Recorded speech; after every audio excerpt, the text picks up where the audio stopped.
Hi, my name is Kamira Boyd. I'm from Charleston, South Carolina. Well, on June 11th, 2019, my baby started choking on breast milk, and the first thing I started to do was just run out the house and jump in the car.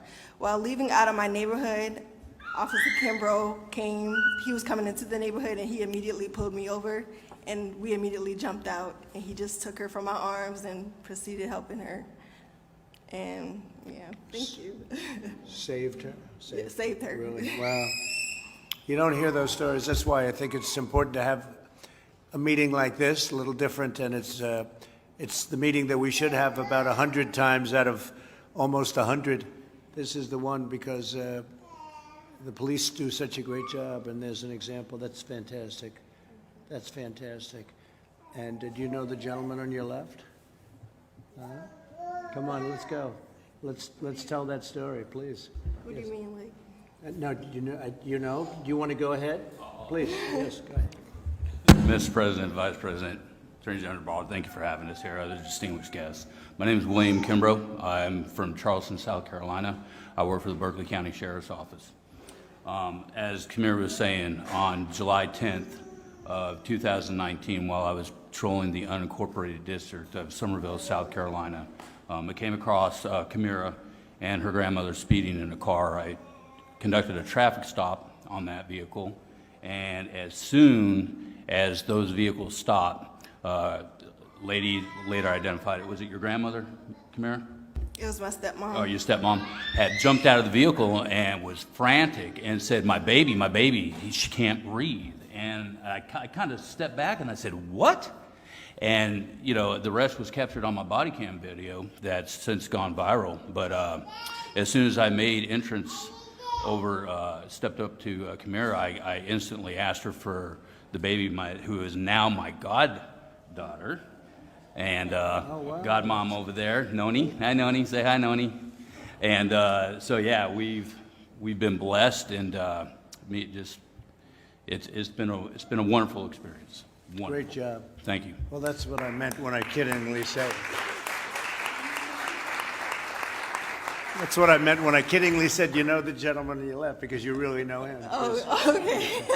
That's what I meant. And great job you've done. Thank you very much on behalf of all of us. And Kamira, congratulations. Thank you.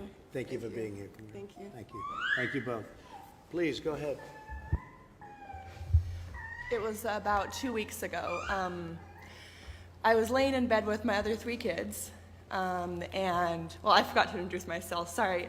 Sarah Bohan, we have 4 kids, and we're from Roanoke, Virginia. I was laying in bed, and my sister happened to be home, and my husband ended up calling her and asking her to count how many kids were home. And she got up and looked inside of my boy Spencer's room, and he was not there. And his window was open. And so we instantly saw that he was missing. And he is autistic nonverbal and doesn't really have sense of danger. So when he goes missing, it's like life or death. You gotta find him as fast as you possibly can. So we instantly called the police, and my husband rushed home from work, and they called the search dogs out. And within 12 minutes, they found him. He had ran up into the woods. Someone had spotted him sitting in the middle of the road, and he pulled over, and they tried to get him to come to him, but of course he bolted and ran up into the woods. And following behind the dog, going in and out of the trees, it was actually really cool, because I could imagine him doing that exact thing of going in and out of the trees and sliding down the creeks, and I'm sure he was having the time of his life because he was free. But we were able to find him, and the dog's ears perked up right when he was within 15 feet, and I yelled his name, and he sat down, and I instantly ran over to him, and we were able to carry him back, and he was safe, and the only thing he had on him was 4 ticks, so he was good. That's great. So again, the police did a great job, and the group did a great job. And so Spencer has no sense of danger, so you would say basically he's very brave, okay? View it that way. Good.